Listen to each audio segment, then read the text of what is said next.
Ciao ragazzi, allora in questo breve tutorial vi mostro come creare una RESTful API utilizzando Node.js. Allora, nella fase iniziale, almeno in questa playlist, in questo primo set di video, praticamente incominceremo a vedere come funziona una REST API utilizzando dei dati mock. Che cosa sono dei dati mock? Dei dati fittizi, senza l'aggiunta di un database. Praticamente cercheremo di andare anche abbastanza in profondità dell'architettura client-server, però prima di tutto cerchiamo di fare un recap di quella che è questa tipologia di pattern architetturale in generale, sistemico, che è proprio l'architettura client-server. Allora, facciamo un piccolo disegno.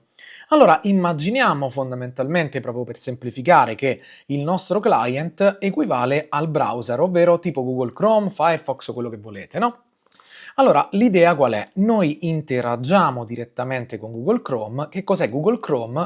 È un sistema in grado di effettuare delle richieste ad un altro dispositivo che si trova perimetralmente nella nostra rete locale oppure si trova direttamente su internet, quindi raggiungibile via internet, che si chiama server. Ok?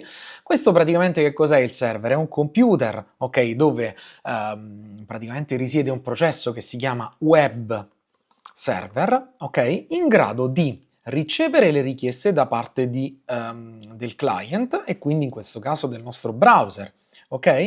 E come seconda cosa, per ogni singola richiesta che noi effettuiamo, praticamente verrà generata una risposta.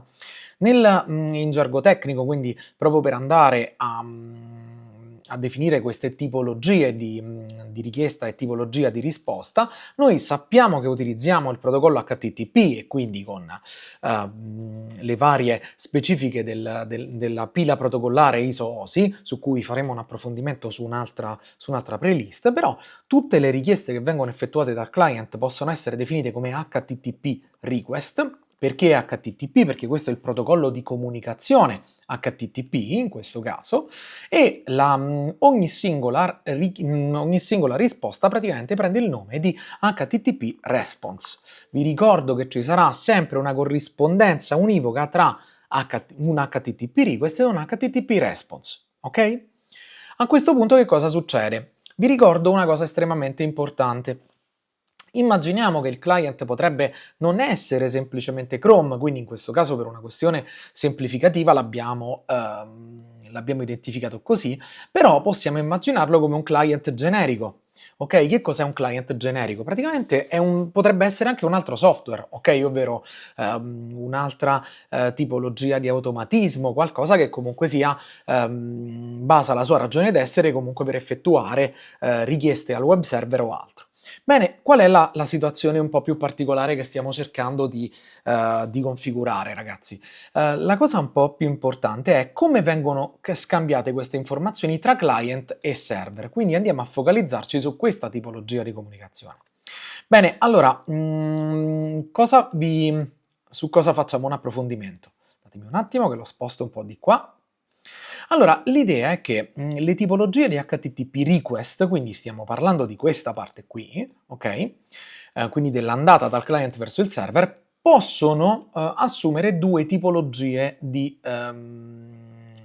diciamo di configurazione. Una si chiama get e l'altra si chiama post, però indicativamente per spedire una lettera, quindi per spedire una comunicazione dal client verso il server, di che cosa abbiamo bisogno? Abbiamo bisogno del destinatario, ok, del mittente e poi ovviamente di quello che è, di quelle che sono le informazioni che vogliamo scambiare con il nostro web server, ovvero le istruzioni di cui abbiamo bisogno, che in questo caso, se immaginate la richiesta di una pagina web, voglio sapere esattamente qual è la pagina web e quindi possiamo mettere una cosa di questo genere, ovvero dati.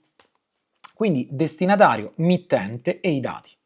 Bene, il destinatario per quale motivo è estremamente utile? Perché il client deve sapere dove deve essere spedito questo pacchetto di informazioni.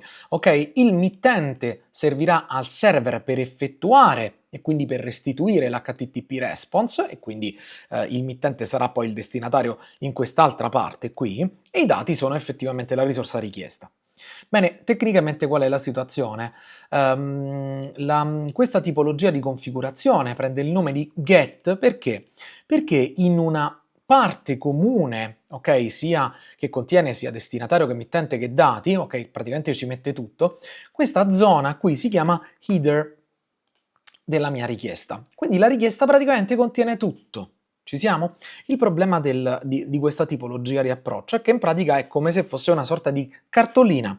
Ok, se conoscete le cartoline, praticamente sulla cartolina c'è scritto sia il mittente che il destinatario che anche i vari saluti e il contenuto che vogliamo trasmettere. Però se immaginate qual è questa tipologia di approccio, sulla cartolina non potete scrivere tutto quello che vi pare perché la cartolina ha una dimensione molto limitata. E quindi a questo punto che cosa succede? Abbiamo un ulteriore potenziamento di questa tipologia di approccio che, guardate, sempre nella parte di header mette destinatario e emittente, ma i dati, ok, dove li va a mettere? Guardate, li mette in un'altra parte, ok, che si chiama body, ok? Questa parte colorata di azzurro praticamente, funziona un po' a una dimensione molto più grande perché funziona a fisarmonica. Bene, questa tipologia di meccanismo assume il nome di post, ok? Dove nella parte di header è praticamente dedicata soltanto al destinatario emittente e anche altre informazioni stiamo semplificando per una questione proprio di operatività, e nella parte di body, ok? Quindi praticamente che cosa facciamo? Questo qui più che body lo chiamiamo payload, ok? Mettiamo tutto quanto il nostro contenuto. Infatti, ok, se proprio vogliamo essere compatibili con lo standard, header e body sono praticamente i due frazionamenti generali che si riferiscono uno alla parte gialla e l'altro alla parte blu, ok? Il payload praticamente è una dimensione variabile. Una cosa estremamente importante c'è da dire che il payload, se cresce troppo di dimensioni, viene frammentato e quindi è come se fosse una spedizione a livello di un pacco postale, ok? Quindi viene frammentata la stessa spedizione in più colli, ovvero in più scatole. Bene, la differenza sostanziale è che questo ovviamente mette tutte quante le informazioni sulla parte di intestazione, quindi sono correttamente e molto facilmente visibili. La parte di post le, tra virgolette, nasconde all'interno del contenuto, però vi ricordo che quando noi facciamo una spedizione, nulla toglie che possiamo subire un'ispezione postale, tra virgolette, ovvero possiamo aprire il pacco, ovvero una persona incaricata apre il pacco, guarda qual è il suo contenuto e lo richiude. Quindi il post non possiamo dire che è più sicuro della get, semplicemente perché il post semplicemente mette all'interno di un pacco che può comunque essere aperto in qualsiasi situazione le informazioni di cui abbiamo bisogno. Quindi è una miscredenza, tra virgolette, pensarlo più sicuro. Bene, poi c'è stata una evoluzione di quelle che sono, di quelli che sono i protocolli. Ovviamente non parliamo della versione HTTP 1.1 che praticamente tollera questi due che sono i principali, ok?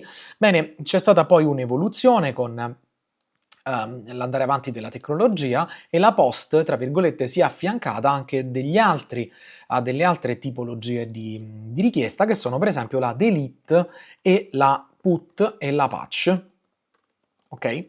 Dopo le analizziamo, vediamo come funzionano soprattutto nella parte di Node per cercare di comprendere qual è il loro funzionamento, però indicativamente sono varianti di questi due elementi.